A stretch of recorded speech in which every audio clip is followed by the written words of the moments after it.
Então vamos lá. As provas e a certeza do amor de Deus.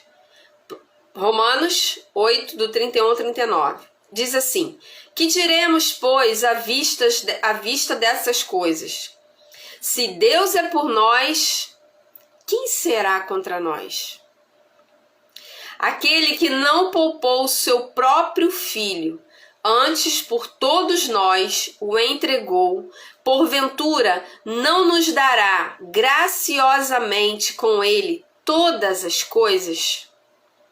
Quem intentará acusação contra os eleitos de Deus? É Deus quem os justifica. Quem os condenará? É Cristo Jesus quem morreu, ou antes quem ressuscitou, o qual está à direita de Deus e também intercede por nós. Quem nos separará do amor de Cristo? Será tribulação, ou angústia, ou perseguição, ou fome, ou nudez, ou perigo, ou espada? Como está escrito: por amor de ti, somos entregues à morte o dia todo. Fomos considerados como ovelhas para o matadouro. Em todas estas coisas, porém, somos mais que vencedores, por meio daquele que nos amou. Porque eu estou bem certo de que nem a morte, nem a vida, nem os anjos, nem os principados, nem as coisas do presente, nem do porvir, nem os poderes, nem a altura, nem a profundidade, nem qualquer outra criatura poderá separar-nos do amor de Deus que está em Cristo Jesus, nosso Senhor. Então, essa palavra, gente, Romanos 8, do 31 ao 39. Essa palavra vem hoje, nesta manhã, nesta segunda-feira. Segunda-feira é um dia muito especial, tá? Muito especial. Se você não tem essa mentalidade, comece a mudar agora. Segunda-feira é a sua segunda oportunidade de fazer uma semana memorável, de fazer uma semana extraordinária, de novas oportunidades, de novas conexões, de novos trabalhos, novos contatos, novas ideias. Então, já joga por terra essa crença de que segunda-feira é difícil, segunda-feira é chato, segunda-feira é o dia do recomeço, é o dia de recalcular a rota, é o dia de ir, é o dia de avançar. Então, nessa segunda-feira, eu quero trazer para você algo que falou muito ao meu coração, porque muitas vezes no nosso caminhar, na nossa jornada, tanto pessoal quanto profissional, e aí não importa qual é a área da sua vida, nós nos sentimos muito sozinhos. E nessa jornada de estarmos sozinhos, é como se ao longo desse caminho nós sofrêssemos muitos ataques. Nós sofrêssemos muitas pedradas, acusações, sabe? Muitas coisas acontecem no nosso caminho e nós, em alguns momentos, olhamos para a nossa vida, para o nosso momento e acreditamos que estamos só. Gente, e quem nunca achou que esteve só na jornada? Só que eu quero falar para você que as provas, né, as provas e a certeza do amor de Deus. Olha o título disso aqui: as provas e a certeza do amor de Deus. O que esse texto ele vem nos falar nessa manhã? Que nós teremos provas. Nós teremos dificuldades, nós teremos vales, nós teremos os nossos momentos desafiadores dentro do nosso negócio, dentro da nossa vida pessoal, mas são essas provas que vão nos conduzir na certeza do amor de Deus, de que existe alguém, uma força, alguém soberano, alguém que está acima de nós, alguém que teve um plano da salvação e que tem um plano na nossa vida, não só da salvação, que é o maior, é o ápice, Não há nada maior, não tem nada que supere ao plano da salvação. Mas existe um plano para que você e eu sejamos bem-sucedidos em tudo aquilo que fizermos, ainda que haja provações, ainda que haja obstáculos, ainda que haja vales, porque nós estaremos nos vales. Eu tenho um grupo de transbordo que acontece toda segunda-feira e nós estamos lendo o livro Picos e Vales. Eu não sei se você já ouviu falar desse livro, se você já leu esse livro, se você já meditou nesse livro, mas esse livro ele fala justamente sobre isso aqui. E esse livro, ele nos ensina através de uma fábula, a história de um jovem que mora no vale e de um velho que mora no pico. E eles se encontram em um dado momento quando aquele jovem se demonstra muita insatisfação no vale em que ele está morando, em que ele vive, e ele decide subir o pico. E na subida, porque ele quer subir e quer ver o pôr do sol. E na primeira subida que ele faz, com o intuito de ver o pôr do sol, sabe, de esvaziar a mente, de ver um novo horizonte, de ver novas coisas, ele começa a subir e ele começa naquela jornada a olhar para o vale e ver o vale diminuindo, né? Então ele se sente feliz porque aquele vale ele vai se distanciando dele à medida que ele vai subindo ao pico. E quando ele chega no pico, a primeira fala dele, ele vai com o intuito de quê? De ver o pôr do sol. E quando ele chega lá, já aconteceu o pôr do sol. O pôr do sol aconteceu no meio do caminho, mas ele não se atentou, porque ele estava tão entusiasmado, querendo se afastar do vale que ele estava vivendo, que ele não viu o pôr do sol acontecer, porque ele queria ver lá de cima.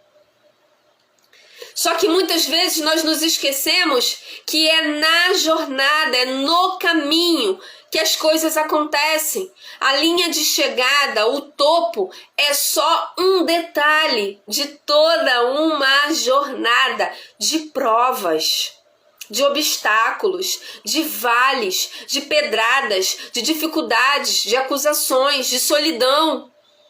Mas é na jornada, quando eu decido olhar aquilo de bom que está à minha volta, é que faz e traz a minha transformação. Não é simplesmente lá na linha de chegada. E quando ele chega lá, ele reclama, ele chegou no pico. Gente, ele chegou no pico. E ele reclama porque ele perdeu o pôr do sol.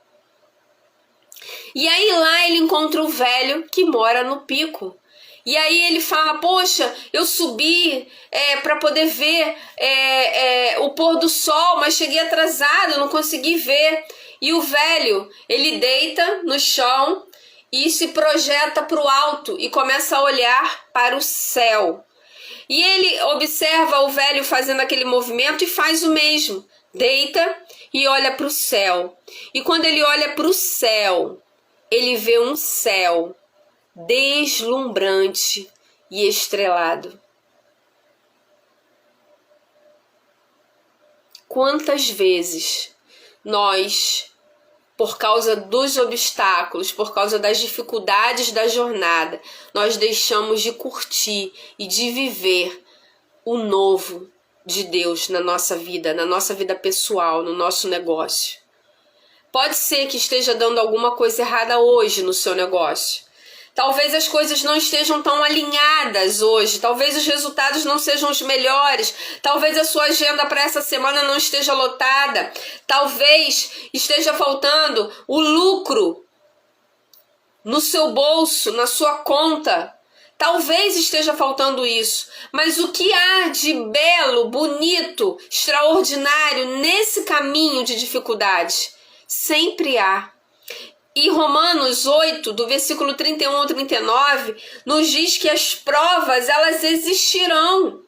Aqui em momento nenhum, quando o apóstolo Paulo, ele nos diz que nós somos mais que vencedores, ele anula todas as dificuldades. Nós somos e seremos e continuaremos sendo mais que vencedores na dificuldade. A dificuldade, gente, põe algo na sua cabeça. A dificuldade, ela não precisa acabar para você ser mais que vencedor. Você é mais que vencedor porque existe a dificuldade.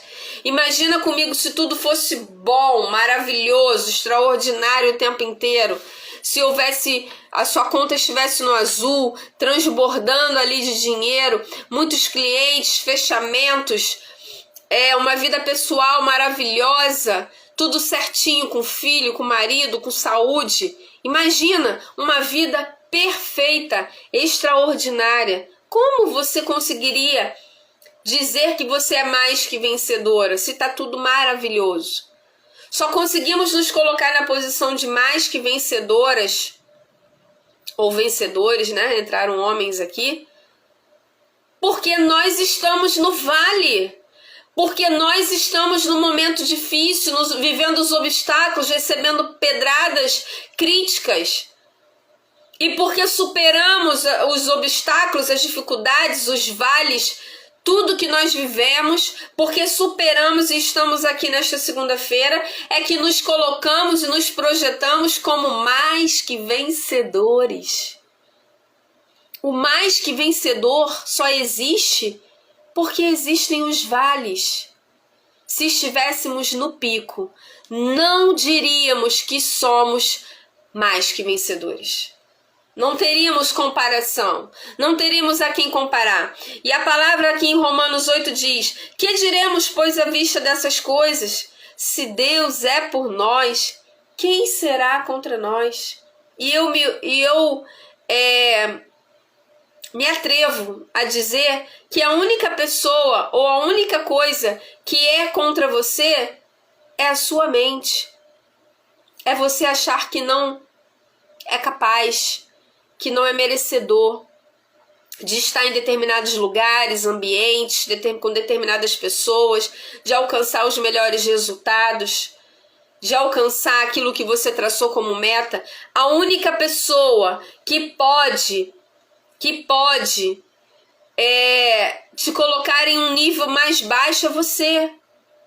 A palavra vai nos dizer aqui que diremos, pois, à vista dessas coisas, se Deus é por nós, quem será contra nós? Aquele que não poupou o seu próprio filho, antes por todos nós o entregou, porventura não nos dará graciosamente com ele todas as coisas? Eu quero abrir um parênteses aqui, e isso, gente, não é fácil, tá? Não é fácil. É muito difícil essa compreensão de entender que todas as coisas já estão liberadas para nós. Estão acessíveis. Porém, nós não temos ousadia, não temos coragem, não temos força, não temos visão para acessar essas coisas. Por causa das nossas crenças limitantes, por causa de repetições de padrões que temos, de verdades que trazemos da nossa infância, daquilo que seu pai, o meu pai, a sua mãe, a minha mãe, professoras, quem tem aí mais de 40 anos sabe que os professores antigamente, eu sou professora, tá? Então eu não tô aqui criticando o professor, mas eu estou falando de uma época em que os professores, eu tive uma professora em escola particular, na terceira série, né? Antiga terceira série, que agora é o 4º ano, em que ela fumava na porta da sala. Ela passava o dever no quadro e ela fumava na porta da sala. Acho que eu tinha 8 ou 9 anos na época, eu vi minha professora fumando na porta da sala. Gente, se eu não tivesse tido... e a minha família fumava também, tá? Uma avó que fazia... Ela tinha problemas, assim, ela estava passando por uns momentos de saúde mental, e ela do interior, Espírito Santo, ela fazia cigarro de fumo de rolo. E ela sentava assim no quintal e ela fazia para ela e para mim. Eu falo isso nas minhas palestras. Mas foi uma decisão minha. Eu vi pessoas próximas à minha família fumando. Minha professora de terceira série, eu já não era uma criancinha. Eu já estava entrando na pré-adolescência. Mas foi uma decisão minha não fumar. Foi uma decisão minha não falar palavrão. E não tem nada a ver com o cristianismo, porque eu só me converti aos 23 anos. Mas a minha família toda falava, e alguns ainda falam, palavras de baixo escalão. O famoso palavrão. Mas eu, Sandra, mesmo sem ter conhecimento, né, do desenvolvimento pessoal, do acesso que eu tenho hoje e que hoje eu levo para as pessoas, eu decidi que eu não andaria com essas palavras na minha boca porque elas não acrescentavam nada. Ah, Sandra, mas eu acho que na hora do nervosismo, quando a gente solta um palavrão, é extravasar as emoções. Eu acho que não. Eu acho que não acrescenta em nada na minha vida. Pelo contrário, me coloca em um outro nível abaixo daquele que eu, Sandra, quero estar. Crenças, verdades, padrões que foram impostos para cada um de nós na nossa infância, por vizinhos, irmãos mais velhos, tios, avós, pais, professores, pessoas que nos influenciaram de 0 a 12 anos. De 0 a 12 anos. E nós trazemos isso. Só que a palavra aqui hoje está nos dizendo que não existe nada que nos separe daquilo que Deus preparou para nós, daquilo que Deus quer para nós. Olha o que diz aqui nos próximos versículos de Romanos, capítulo 8, do 31 ao 39. Quem intentará acusação contra os eleitos de Deus? Acusação. Quantas vezes na nossa jornada de empreendedores, empresários, pessoas, mulheres, homens, mães, pais, nós não recebemos acusações. Quem nunca foi acusado? Quem nunca foi criticado? Quem nunca recebeu uma pedrada? Quem nunca? Só que a palavra nos diz que quem tentará acusação contra os eleitos de Deus? Quando mas Sandra, eu continuo recebendo pedrada e vamos continuar recebendo. A palavra não nos garante que essas pedradas, essas acusações, os obstáculos, os vales, as dificuldades, seja qual for o nome que você queira dar, eles cessarão. No mundo tereis aflições, mas tem de bom ânimo. Jesus, venceu o mundo. Ele venceu o mundo. E se nós estamos nele, nos mantivermos nele, nós também venceremos. Deixaremos de sermos acusados? Não. Não. Jamais.